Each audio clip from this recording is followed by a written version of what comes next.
Okay, welcome back to Grameen Phone Presents the Naveed Mahbub Show এবং আমাদের অতিথি সুলতানা কামাল। সুলতানা আপা, আপনার সাথে আলাপ করে খুবই মজা লাগছে। তো আমরা ব্রেকে যাওয়ার আগে আমরা একটু আলাপ করছিলাম যে গৃহবধূদের নিয়ে, এবং আমেরিকাতে একবার একটা ওরা স্টাডি করেছিল, বললো যে যদি গৃহবধূ তাকে যদি একটা স্যালারি দেওয়া হয় তাহলে সে যে কাজগুলি করে কত হবে বেতন, ওরা হিসাব করে বললো মাসে $10,000, মানে প্রায় 8 লক্ষ টাকা। তাও এটা কিন্তু খুব মানে বেসিক কাজের কথা বলছি। সুতরাং আমরা বুঝতে পারি যে একটা মা যখন একটা ডিসিশন নেয় যে আমি বাসায় থাকবো, বাচ্চাদের দেখবো, যদি এটাকে আমরা কোয়ান্টিফাই করতে পারবেন, দেখেন কত, কারণ তারা তো মাল্টিপল রোলটা পালন করছে, তাই না? তারা বাসা দেখছে, রান্না করছে, কাপড় ধুচ্ছে, বড়দেরকে সেবা দিচ্ছে, বাচ্চাদেরকে সেবা দিচ্ছে, ঘর পরিষ্কার করছে। আর যেটা নিয়ে মেয়েদেরকে সবসময় বলা হয় পিছিয়ে রাখার জন্য, যে তাদের শক্তি নাই, তাদের সাহস নাই, তাদের মাসল পাওয়ার নাই। কিন্তু যদি সেইভাবে হিসাব করা হয়, পৃথিবীর কত শতাংশ সম্পত্তি কিন্তু মেয়েরা সারাক্ষণ পাহারা দিচ্ছে। Exactly, absolutely. আমি যেমন আমেরিকা ছিলাম অনেকদিন, এবং আমি কিন্তু ওখানেও দেখেছি যে একটা বৈষম্য আছে, যে একই যেটাকে বলে গ্লাস সিলিং, একটা মেয়ে মানে বেশি আগাতে পারছে না। আমাদের এখানেও কিন্তু অনেক সময় হয় দেখি যে মেয়ে বলে সে বেশি আগাতে পারছে না, মানে সবার একটা ধারণা যে ও সে এখন ম্যাটারনিটি লিভ নিয়ে চলে যাবে 6 মাসের জন্য, কি দরকার ওকে এত ফাস্ট ট্র্যাকে দেওয়া। তো এই ধরনের অবজারভেশন তো নিশ্চয়ই আপনার হয়েছে অনেক, এবং আপনার মতে যে এটা কিভাবে আমরা অ্যাড্রেস করতে পারি এটলিস্ট আমাদের দেশের?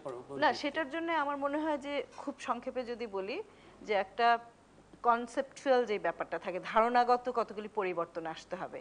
আমরা মানসিকতার কথা বলি, মাইন্ডসেটের কথা বলি, সেটা, এবং মেয়েদেরকে তাদের রোলে শুধুমাত্র নারী হিসাবেই যে রোলগুলি তাদেরকে দেয়া হয়, সেখানেও কিন্তু একটা চিন্তার বিষয় আছে, যে সব যেই রোলে তাদেরকে দেখতে আমরা অভ্যস্ত হয়ে যাই কিংবা প্রত্যাশা করতে থাকি যে সেই ভূমিকাই তারা থাকবে, সেটা কতখানি যথার্থ। কারণ কিছু কিছু জিনিস আছে, হ্যাঁ, যে মেয়েরা সন্তান জন্ম দিবে, সেই সময়টা তার একটা সময়ের প্রয়োজন হয়, কিছু কিছু জায়গায় তার একটা বিশেষ যত্নের প্রয়োজন হয়, সেটার জন্য 6 মাসের ম্যাটারনিটি লিভ যেটা আছে, সেটা ছাড়া আর কোনো সময়ই তো শুধু নারী হিসাবে তার বিশেষ কোনো ভূমিকা নেই। মেয়ে বাচ্চাকে দুধ খাওয়ানো, বাচ্চাকে জন্ম দেওয়ার পরে দুধ খাওয়ানো, এবং একটু সময় পর্যন্ত মায়ের একটা মানে বোধহয় খুব বিশেষ আদর যত্নের প্রয়োজন আছে বাচ্চাদের, কিন্তু তাছাড়া তো অন্য সব কিছুই বাবারাও করতে পারে। আমার নিজস্ব অভিজ্ঞতায় আমি যেটা দেখেছি, আমার মেয়ে যখন হলো তারপরে কিন্তু আমার স্বামী অনেক দায়িত্বই নিজে নিয়ে নিয়েছেন। কারণ আমি যেহেতু কাজ করতাম বাইরে, তিনি সবসময় দেখতেন যে আমি যেন আমার কাজটা করতে পারি, এবং সেখানে আমার মেয়ের দেখাশোনা, তাকে যত্ন করা, সমস্ত কিছুই কিন্তু উনি শিখে নিয়েছিলেন এবং করতেন। আমি যে প্রতিষ্ঠানে কাজ করি, আমি কিন্তু খুব ফাইট করছি যেখানে ম্যাটারনিটি লিভের মতন প্যাটার্নিটি লিভ যেন হয়। আমাদের ম্যাটারনিটি লিভ আছে 6 মাস, কিন্তু প্যাটার্নিটি লিভ 1 সপ্তাহ দেয় না। আমি আমেরিকা যখন ছিল আমাকে দিয়েছিল 7 দিন, উইচ ইজ নাথিং, যে তোমার বাচ্চার সাথে বন্ডিং করো। তো এইটা কি আপনি মনে হয় যে এই জিনিসটা করা উচিত, যে একটা প্যাটার্নিটি লিভ থাকবে, যে তুমি হয়তো মার 6 মাস শেষ হওয়ার পর ওই সময় বাবাকে 1 মাস ছুটি দাও, ভাগ করে নেওয়া উচিত, তাহলে সে বুঝবে যে একটা বাচ্চাকে মানুষ করা যে কত কষ্টের ব্যাপার। এবং আমার মনে হয় যে ছুটি যেটা আছে সেটাও কিন্তু ভাগ করেই নেওয়া উচিত অনেক সময়, কিংবা ওই 6 মাসের পরে যেটা তুমি বললে যে তারপরে এক্সটেন্ডেড সময়ের জন্য বাবা তো অবশ্যই বাচ্চাকে দেখে রাখতে পারে। একটা বাবা সেই বাচ্চাটার নিরাপত্তা যদি দিতে না পারে, তাকে একটু সেবা যত্ন দিতে না পারে, এটা না পারার তো কোনো কথা নেই। কারণ আমরা তো সারাক্ষণ শুনছি যে ছেলেদের বুদ্ধি মেয়েদের থেকে অনেক বেশি, তো তাদের যদি সেই বুদ্ধিটা ওখানে খাটায়, অসুবিধা তো কিছু নাই। আসলে কি বেশি মনে তো হয় না, বলা হয় আমাদেরকে শেখানো হয়। আমার মনে এখানে বুদ্ধি লাগাই হলে আমি টেনিস গেমের মতন 40 লাভ হবে এখন। না, দ্যাটস ট্রু। আর আপনার একটু ব্যক্তিগত জীবনের দিকে যাই, এবং আমি শুনেছি যে আপনি ছোটবেলা খুব ভালো সাঁতার কাটতেন, এবং আপনার শুধু তাই না, যে আপনার যেখানে সাঁতার কাটতেন আপনাদের বোধহয় বাসায় 3টা পুকুর ছিল, এবং ছেলেটাও আপনার সাথে সাঁতার কেটে পারতো না। সো সেটা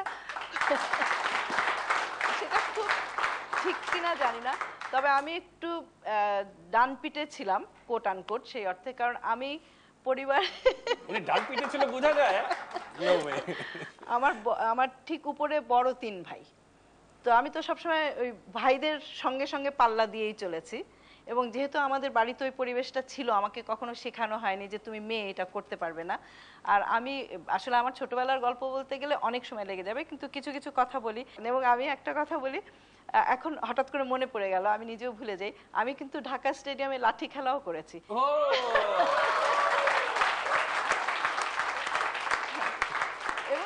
আপার লাঠি থেকে সাবধান থাকবেন সবাই। তবে সাঁতার শেখাটা একদম আমার মানে একটা জন্মগত ব্যাপার হিসাবে হয়ে গেছিল, কারণ সবাই সাঁতার কাটতো, আমরাও সাঁতার কাটতাম। তো তখন হয়তো কোনো কোনো ছেলেকে আমি ডিঙিয়ে গেছি, সব ছেলেকে যে ডিঙিয়ে গেছি সেরকমও না। আমার ভাইরা খুব ভালো সাঁতার কাটতেন। তো আমার মনে হয় যে সেখান থেকে যখন আপনার যাত্রা শুরু, আমি জানি আমি অনেক পুরুষের পক্ষ থেকে বলছি, আপনি আমাদেরকে ডিঙ্গিয়ে আপনি অনেক এগিয়ে গেছেন। আমরা আবার আপনার পিছিয়ে আছি, আপনি এগিয়ে যান। এবং আপনি যে এত কাজ করছেন সবার জন্য, এর জন্য আপনাকে অনেক অনেক ধন্যবাদ। আপনি আমাদের জন্য একটা ইন্সপিরেশন। এবং যারা ফ্রাস্ট্রেটেড থাকি অনেক সময়, আমার মনে হয় আপার দিকে তাকানো উচিত যে আমাদের মধ্যে অনেক অপটিমিজম থাকবে এবং আমরা অনেক এগিয়ে যাব। এবং আপনার সাথে সত্যি আমাদের 1 ঘন্টা 2 ঘন্টা 4 ঘন্টা করে কথা বলতে হবে। Unfortunately, all good things must come to an end because time flies. Ladies and gentlemen, আমাদের সময় ফুরিয়ে এসেছে। খুব মজার আলাপ হচ্ছিল আপনার সাথে, এবং আপনি যে আমাদের এখানে কষ্ট করে এসেছেন এই জন্য আপনাকে অনেক অনেক ধন্যবাদ। অনেক অনেক ধন্যবাদ।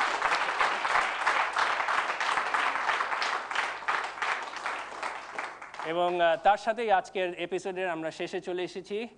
গ্রামীণ phone presents the Naveed Mahbub show. আগামী সপ্তাহে আমাদেরকে আবার দেখতে পারবেন NTV-তে রাত্রে 9টায়।